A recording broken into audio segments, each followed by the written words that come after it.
प्यारे बच्चों, मेरे इस चैनल में आप लोगों का स्वागत है। प्यारे बच्चों, माध्यमिक शिक्षा परिषद की बोर्ड परीक्षा जो है प्रारंभ है, जिसमें विज्ञान का परीक्षा जो है 29 फरवरी को होना निश्चित है। विज्ञान के सेट क्वेश्चन में से अध्ययन करने पर पता चला है कि ये क्वेश्चन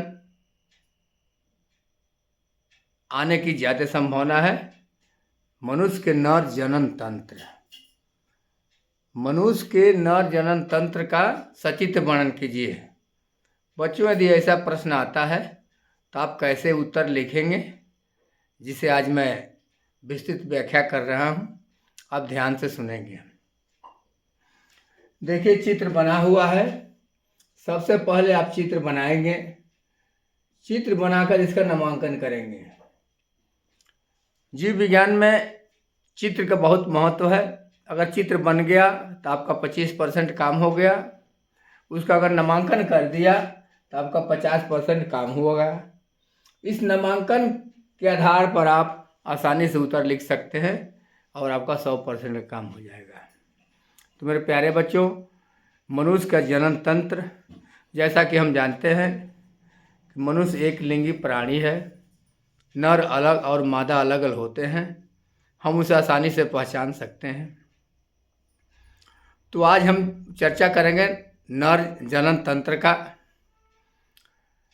अब देखिए, चित्र में आप चित्र बना लेंगे।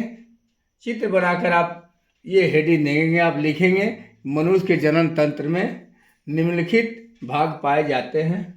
पहला है वृषण, दूसरा है अधिवृषण, तीसरा पर शुक्र वाहिनियाँ, चौथा शुक्राशय, पांचवा मूत्र मार्ग, छठवां शिश्न और सातवां सहायक ग्रंथियाँ। इतना आप हेडिंग लिखेंगे और इसका अलग से एक एक हेडिंग देकर आप इसका वर्णन करेंगे। आप अगले हेडिंग में लिखेंगे वृषण। आप बताएंगे कि मनुष्य के जनन तंत्र में वृषण सबसे महत्वपूर्ण है। यह वृषण मनुष्य के शरीर के उदर गुहा के नीचे दोनों जंघे के बीच में ऊपर एक चमड़े की थैली में लटका होता है, जिसे हम वृषण कोश कहते हैं। देखिए, नर में उदर गुहा के नीचे एक थैली बनी होती है, जिसे हम वृषण कोश कहते हैं। इसमें 2 वृषण जो है पाए जाते हैं। सवाल उठता है कि नर में वृषण शरीर से बाहर क्यों होता है। जैसा कि हम जानते हैं कि मनुष्य के शरीर का तापमान 37 डिग्री सेल्सियस है। 37 डिग्री तापमान पर वृषण में शुक्र जनन नहीं हो सकता।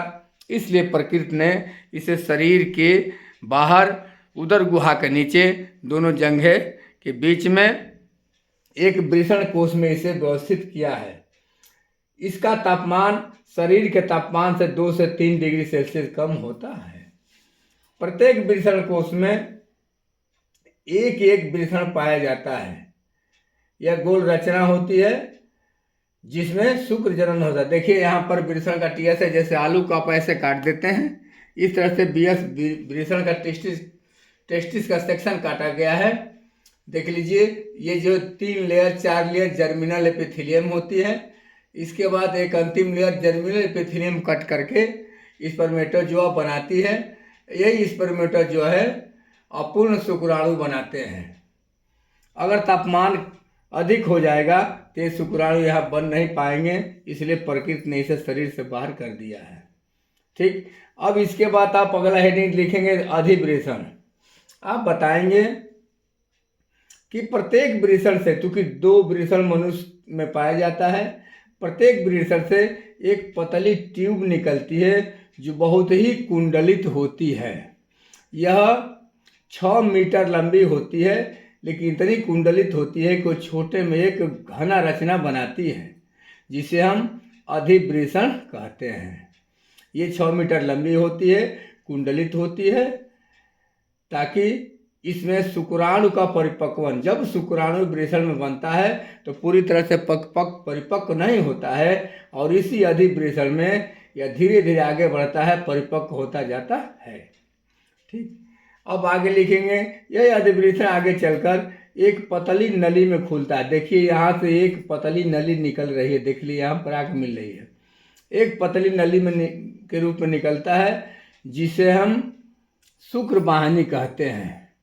ये शुक्र वाहिनी 40 से 50 सेंटीमीटर लंबी होती है। अधिवृषण से लेकर के और शुक्राशय तक इसकी लंबाई 40 से 50 सेंटीमीटर होती है।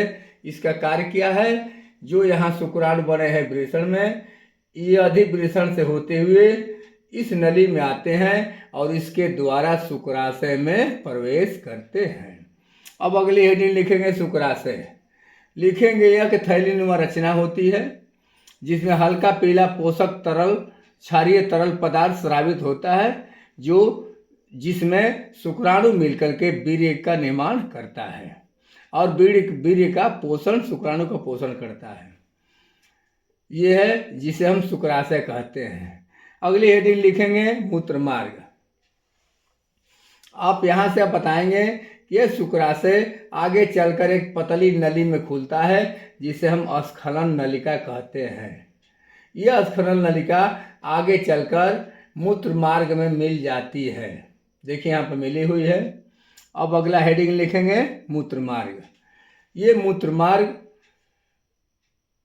मूत्राशय से एक पतली ट्यूब के रूप में निकलता है जो शीर्ष के अगले छोर पर जाकर खुलता है। यह मूत्रोजनन मार्ग इसको कहते हैं क्योंकि इस नलिका द्वारा मूत्र जो है शरीर से बाहर निकलता है। जब मनुष्य जो है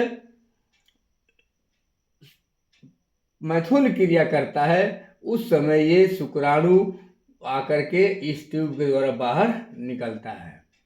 अब अगला लिखेंगे शिश्न। शिश्न जो है मनुष्य के वृषण से ऊपर उदर गुहा से नीचे एक 6 से 9 इंच लंबा एक रचना होती है। यह मांसल रचना होती है जो मूत्रोजनन का कार्य करती है। यह शिथिल अवस्था में लंबाई छोटी होती है, लेकिन जब पुरुष उत्तेजी होता है, मैथुन क्रिया के द्वारा जब संपन्न करना होता है तो इसमें जो है ब्लड भर जाता है और आठ के सामर्थ्य कड़ा और लंबा हो जाता है। इसका कार्य है कि वीर्य को स्त्री के गर्भाशय तक पहुंचाना।